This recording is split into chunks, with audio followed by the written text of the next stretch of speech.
Tango Nathan, Cheche Makonda, Yvonne Todake, Fabrice Dibasana, Jolie Piripion, Belinda Mamana, Carolina, Balobi Kini yango yo na marque système botala Kini na biso. Toi on a fait 4 ambiance se dérouler na marque système Kini yango yo. Toi on a fait 4 novembre na Lingwala. On comprend. Donc la marque système on a le na marque système, na marque ya système. Tout le monde est là-bas, tout le monde est là-bas. Tout le monde va écouter, tout le monde va écouter. Tout le monde peut savoir de qu'est-ce que vous parlez. On parle de rien. Qui n'y peut, comment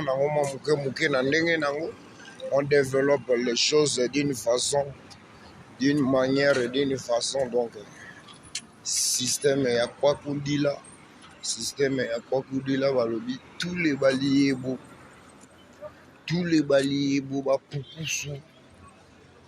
tous les baliers boba pukusu to pesi bino basalam na marque ya système tous les baliers boba pukusu donc to pesi bino basalam bana nyonso ya pesa tango to pesi bino basalam ma Charlotte pigeon faire na Londres basalam donc ya ebele ya kolobeza te mais bambote kaka na bato nyonso balingaka seigneur de l'ambiance flamme automobile ici.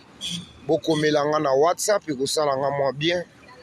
Numéro nanga yango eza plus 243 code ya mboka plus 243 code ya mboka et puis 90 40 67 709 talakini ndenge ezalaka molili sikoyo ekoti kurekei. Lili ekoti na marque ya système. Vous sentez? Nalobi bien number na ngai eza plus 243 90 40 67 709 plus 243 90 40 67 67 s'il vous plaît 709 la fin.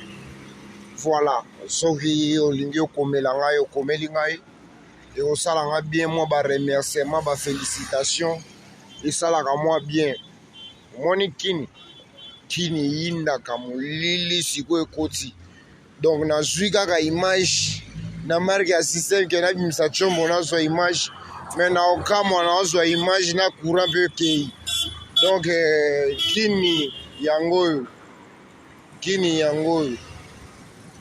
toi na 24 novembre on comprend école oyo babengaka yango 7 Marie molili moye mpe bomona eza te donc topesi kaka bana nyonso ya pesa ntango bambote ebele na marque ya système. C'est seigneur de l'ambiance flamme automobile ici.